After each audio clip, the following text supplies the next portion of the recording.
mga followers! Good day po sa inyong lahat dyan. For today's video guys, mga untag mangga. Nara akong mangga gikan sa among backyard. Oo. So, pinulot na naman ni mama.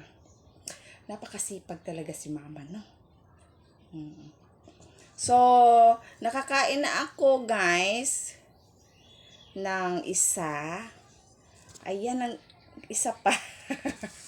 Ubusin natin to. Kasi alam niyo ba na rich in vitamin C itong mangga? So, wag masyadong damihan na kain na. Baka magtarajing po tayo. Wag naman sana. So, masarap siya guys. Pag itong ganitong mangga, maraming klaseng mangga guys. Mangga Carabao, apple mango. Ang sarap naman. Ano pa ba?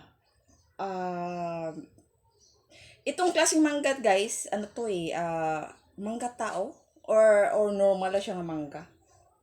Ewan ko anong tawag dito. So alam niyo ba itong ganito guys na mangga? Green siya, pero hinog na siya. Oo. Mas matamis nga siya kasi ang hinog siya sa puno. Nahulog lang siya dahil sa hangin. Oh, ito guys. Ayan. Oo. So, hindi maganda yung balat niya. Hindi maganda ang kanyang balat. Pero pag binuksan mo siya, ano siya, hindi siya daot. Okay siya. Oo. Ayan, isampulan to ha. Hindi maganda, parang itim-itim ang balat, pero matamis siya. Ayan guys, tingnan mo oh. Oo. Balat lang. Kumbaga, parang sa tao nga, hindi maganda tingnan, pero mabuti ang puso. Kagaya niyo guys, di ba? Hindi maganda tingnan, pero mabuti ang puso. So, kain tayo guys ha. Ito. Tapos, masarap siya lagyan ng asin. Mas malinamnam pag may asin.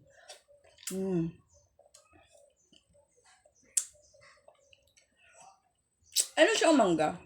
Ang dami siyang yung, pero bitong daghan siya o kanang bungot-bungot bitaw. Ayun o. Ang pangit ng balat. Pero pag binuksan mo, ang ganda niya. Di ba?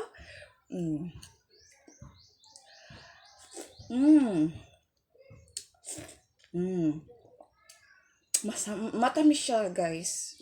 Matamis siya, in fairness. So, bless lang kami kasi may puno kami ng mangga. Kayo dyan, pag may mga mangga kayo, huwag yung putulin. O hayaan mo yan tumubo sa bakuran nyo para makakain kayo, di ba?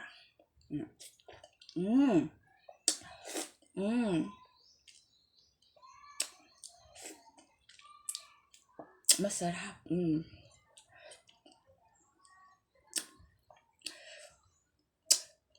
So that's all for today. Thank you very much for watching and don't forget to like my video and subscribe para ma-update kayo sa sunod na video ko. So sa mga gustong mag-subscribe, click nyo lang dahil ang pag-subscribe nyo guys, maraming matutulungan ng mga bata. Kasi gusto ko tulungan mga bata starting from my neighbor. May mga bata na kulang-kulang silang school supplies.